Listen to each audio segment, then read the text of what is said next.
வணக்கம், welcome to Chitra Murali's kitchen. இன்றைக்கி வந்து நான் நார்த்தங்காய் பச்சடி, அதுக்கப்புறம் தோசை மிளகா அப்படியே அரைக்க போகிறேன். அதுதான் இன்றைக்கி உங்கள் கூட ஷேர் பண்ணிக்க போகிறேன். நார்த்தங்காய் பச்சடிக்கு வந்து நார்த்தங்காய் நல்லா கட் பண்ணிவிட்டு உப்பு போட்டு பெசரி நம்ம குக்கரில் ஒரு 2 விசில் விட்டு எடுத்துக்கணும். ஃபஸ்ட்டு வந்து நார்த்தங்காய் பச்சடி கட் பண்ணி அதை முதல்ல வேக வச்சு போனாமல்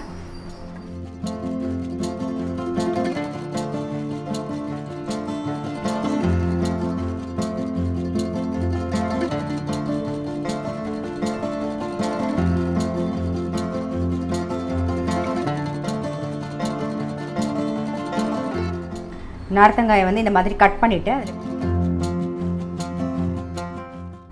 இதில் இருக்கிற விதையை எடுத்துருங்க.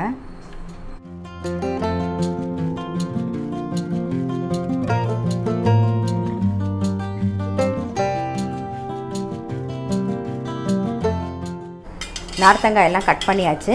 இப்போ தேவையான உப்பு சேர்த்துடலாம். நல்லா மிக்ஸ் பண்ணிவிட்டு மூடி வச்சிடலாம். குக்கரில் வந்து ஒரு மீடியம் ஃப்ளேமில் 2 விசில் விடுங்க.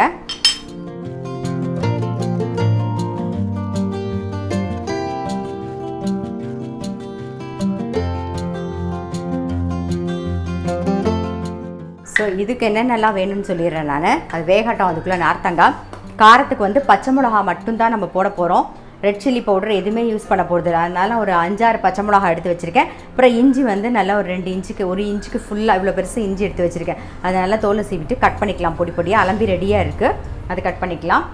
இன்றைக்கி வந்து டியூஸ்டேவா, நிக்கில் வந்து இன்றைக்கி ஒன்லி பழம் மட்டும்தான் சாப்பிடுவான். அதனால் காலையில் நான் வந்து இன்றைக்கி வெறும் கத்திரிக்காய் வந்து வெங்காயம் போட்டு ஒரு கறி தான் பண்ணேன். ஏன்னா வந்து சுக்கு பொடி இருக்குது, அப்புறம் பருப்பு பொடி இருக்குது, எல்லா பொடியும் இருக்கிறதுனால ஒன்லி கத்திரிக்காய் கறி மட்டும்தான் நான் இங்கே பண்ணேன். ஸோ இதெல்லாம் பண்ணி வச்சுட்டோன்னு வச்சுக்கோங்க. இந்த நார்த்தங்காய் பச்சடியெல்லாம் பண்ணி வச்சுன்னா நம்ம வந்து சப்பாத்தி, இட்லி, தோசை, தயிர் சாதத்துக்கு தொட்டுக்கிறதுக்கு ரொம்ப சௌகரியமாக இருக்கும். ஸோ அதனால் இன்றைக்கி வந்து என்னென்னலாம் பண்ணி வைக்க முடியுமோ அதெல்லாம் தான் இன்றைக்கி ரெடி பண்ண போகிறேன்.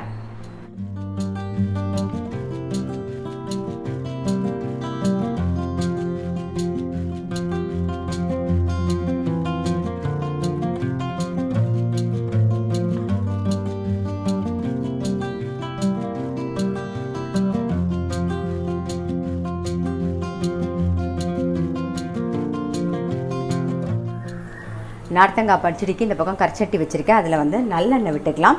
இது ப்ரெஷர் அடங்கினோடனே நம்ம வந்து நார்த்தங்காய் வந்திருக்காங்கிறத திறந்து பார்த்துக்கலாம்.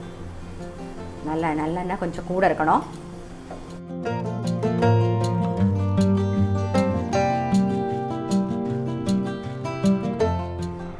எண்ணெய் காஞ்சிருத்து. கடுகு 2 வெந்தயம் சேர்க்குறேன். பெருங்காயம் வந்து ஒரு சின்ன பீஸாக ஒரு 3 பீஸ் பெருங்காயம். கட் பண்ணி வச்சிருக்கிற பச்சை மிளகா, இஞ்சி,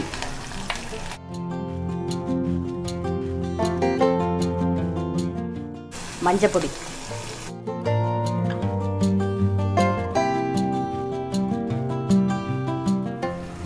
பச்சை மிளகா, இஞ்சி வந்து வதங்கிடுது. நல்ல ஒரு லெமன் சைஸில், பெரிய லெமன் சைஸில் புளி கரைச்சி வச்சுருக்கேன். அதை சேர்த்துட்றேன். ஏற்கனவே வந்து நார்த்தங்காயில் உப்பு போட்டு வேக வச்சுருக்கோம். ஸோ இதுக்கு தகுந்த மாதிரி கொஞ்சம் உப்பு சேர்த்துக்கலாம். நாம் புளி தண்ணி சேர்ந்து நல்லா ஒரு கொதி வரட்டும். புளி தண்ணி நல்லா கொதிச்சுன்னு இருக்கு பாருங்கள். அதுக்குள்ளே இந்த பக்கம் பார்ப்போம். நார்த்தங்காயும் நல்லா வெந்தெடுத்து. ஸோ இப்போ வந்து கொதிச்சுன்னு இருக்க புளி தண்ணியில் இந்த நார்த்தங்காயை சேர்த்துடலாம்.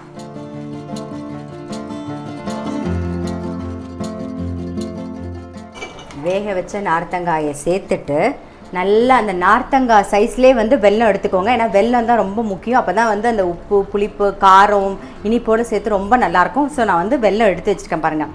ஸோ அந்த நார்த்தங்காய் சைஸ்லேயே வெல்லம் வந்து சேர்க்குறேன். இதெல்லாம் சேர்ந்து நல்லா கொதிக்கட்டும்.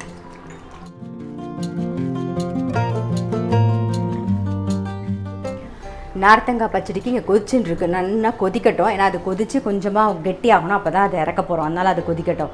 அதுக்குள்ளே இங்கே வந்து நம்ம தோசை மிளகா அப்படியே அரைச்சிக்கலாம். அதுக்கு என்னென்ன அளவு வேணுங்கிறத சொல்கிறேன். 2 கப்பு உளுத்தம்பருப்பு, 1½ கப்பு கடலைப்பருப்பு, ஒரு 3/4 கப்புக்கு வந்து எள்ளு, பெருங்காயம், ஒரு 4-5 பீஸ் பெருங்காயம், காரம் உங்களுக்கு தகுந்த மாதிரி வரமிளகா. நான் ஒரு 15-20 வரமிளகா எடுத்து வச்சுருக்கேன். இந்த பக்கம் கடாயில் கொஞ்சம் எண்ணெய் விட்டுருக்கேன். எண்ணெய் காஞ்செடுத்து பெருங்காயம், வரமிளகா 2த்தையும் முதல்ல வறுத்து எடுத்துக்கலாம்.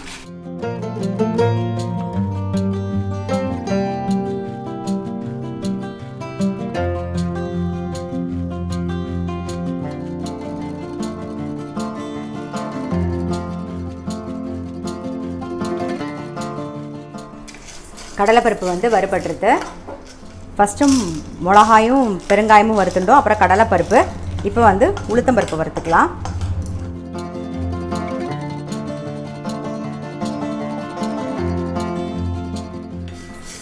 உளுத்தம்பருப்பு வறுபட்டுருது. இதுலேயே நம்ம வந்து எள்ளு சேர்த்துக்கலாம். எள்ளை நீங்கள் வந்து தனியாக வறுக்க வேண்டாம். இந்த மாதிரி உளுத்தம்பருப்போ இல்லை கடலைப்பருப்போ லாஸ்ட்டாக வறுக்கும்போது அதோடு சேர்த்து போட்டிங்கன்னா எள்ளு வந்து தெரித்து வெளியில் விழாது.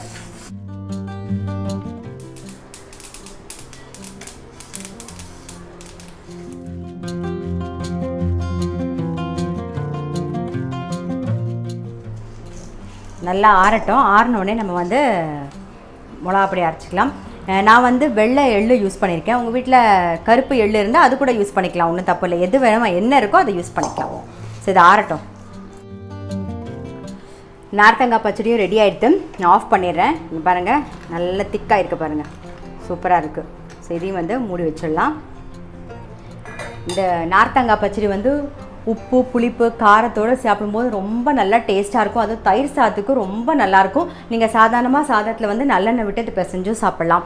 இட்லி தோசைக்கும் நல்லாயிருக்கும். சப்பாத்திக்கு உங்களுக்கு பிடிச்சதுன்னா நீங்கள் சப்பாத்திக்கும் தொட்டுக்கலாம். நார்த்தங்காய் கிடச்சிது அப்படின்னா நீங்கள் இந்த மாதிரி பண்ணி வச்சுக்கோங்க. பண்ணிவிட்டு நல்லா ஆறுனதுக்கப்புறமா ஒரு ஏர்டைட் கண்டெய்னரில் போட்டு ஃப்ரிட்ஜில் வச்சுருந்தீங்கன்னா 1 மாதம் வரைக்கும் கெடவே கெடாது. ஏன்னா நம்ம நல்லா கொதிக்க வச்சுருவோமா, ஸோ அதனால் கெடவே கெடாது. தைரியமாக நீங்கள் வச்சுக்கலாம். நான் வந்து இஞ்சி பச்சை மிளகாலாம் போட்டு பண்ணியிருக்கேன்.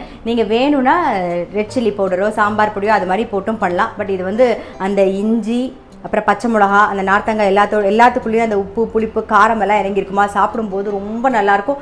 ரொம்ப பெஸ்ட்டு காம்பினேஷன் பார்த்தீங்கன்னா தயிர் சாதத்துக்கு ரொம்ப ரொம்ப எக்ஸலண்ட்டாக இருக்குங்க. ஸோ அதனால் கண்டிப்பாக ட்ரை பண்ணி பாருங்கள். நம்ம தோசை மிளகா பொடிக்கு வந்து வறுத்து வச்சுருந்தோமா, அதுவும் நல்லா ஆறிடுத்து கொஞ்சம் உப்பு சேர்த்து அரைச்சி எடுத்துன்னு வந்துடலாம் நம்ம. ஸோ உப்பு போட்டுக்கிறேன் நான்.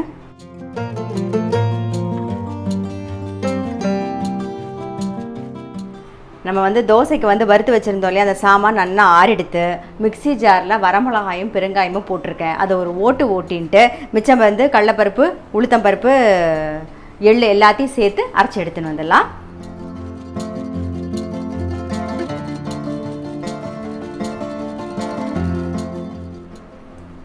பாருங்கள், தோசை மிளகா பொடி ரெடி ஆகிடுது. ஸோ அவ்வளோதான்.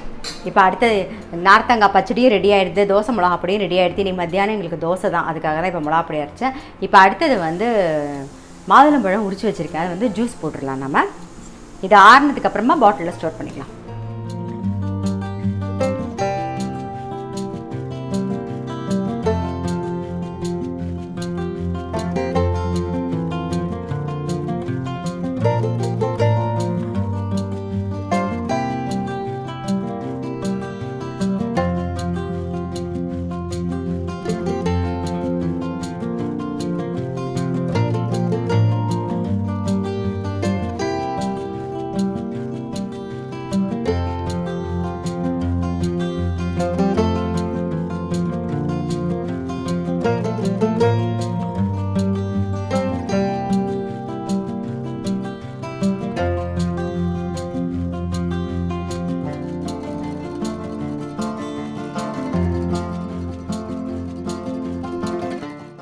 மாதுளம்பழம் ஜூஸ் வந்து ரெடி ஆயிடுது.